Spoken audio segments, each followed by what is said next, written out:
Bon matin, ici Mélissa, bienvenue à ces minutes mieux-être pour Migraine Québec. Ce matin, je vais vous parler de l'anxiété, mais surtout de trucs pour gérer une crise d'anxiété. Donc l'anxiété, qu'est-ce que c'est? En fait, c'est de s'imaginer des scénarios par rapport à une situation qui est en train d'arriver ou qui va arriver.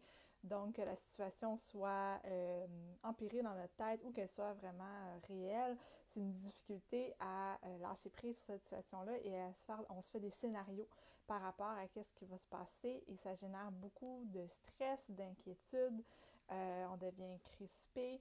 Donc, l'anxiété, c'est pas simple à gérer.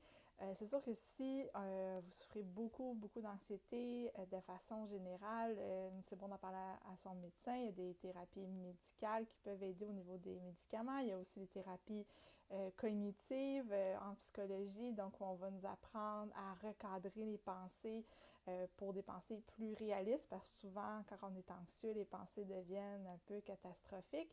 Et c'est sûr qu'en migraine, l'anxiété et la migraine, ils voyagent un petit peu ensemble, surtout que en migraine, on ne sait pas combien de temps la crise elle va durer. Quand la crise elle est très forte, on peut devenir anxieux, on a mal, on spinne un peu là-dedans.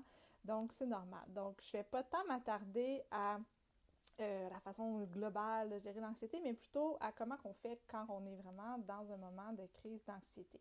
Parce qu'on a beau suivre une thérapie ou avoir de la médication pour ça, ou encore méditer. Si vous n'avez jamais médité, même si on vous dit, eh bien, médite, ça ne marchera jamais. Puis même si vous avez l'habitude de méditer quand on est en crise d'anxiété, parfois c'est difficile. L'anxiété, le truc numéro un, en fait, là, ce qu'il faut retenir, c'est que l'anxiété ne résiste pas au moment présent. C'est pour ça qu'on nous dit de méditer.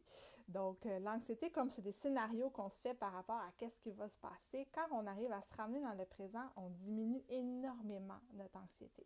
Donc, moi, mon top 3 trucs pour diminuer l'anxiété, donc, premièrement, c'est d'occuper mes mains.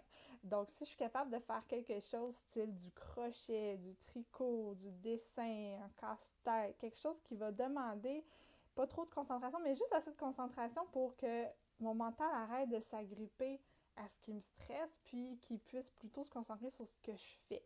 Donc ça, c'est vraiment pour moi ce qui fonctionne le mieux. Donc avec quelque chose avec un niveau de difficulté assez élevé pour que le mental lâche prise à un moment donné. Sinon, on peut aussi écrire.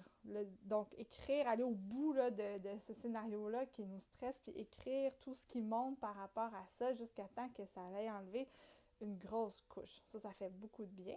Et l'autre truc, c'est de bouger. Donc, l'anxiété, ça vient créer de la tension dans le corps. Donc, d'aller prendre une marche, de faire des étirements, de danser. Donc, de bouger physiquement pour faire bouger cette énergie-là qui est prise dans le corps, ça l'aide énormément. Donc, c'est mes top 3 trucs pour gérer les montées d'anxiété. Alors, sur ça, je vous souhaite une belle journée et je vous dis à la semaine prochaine. Merci.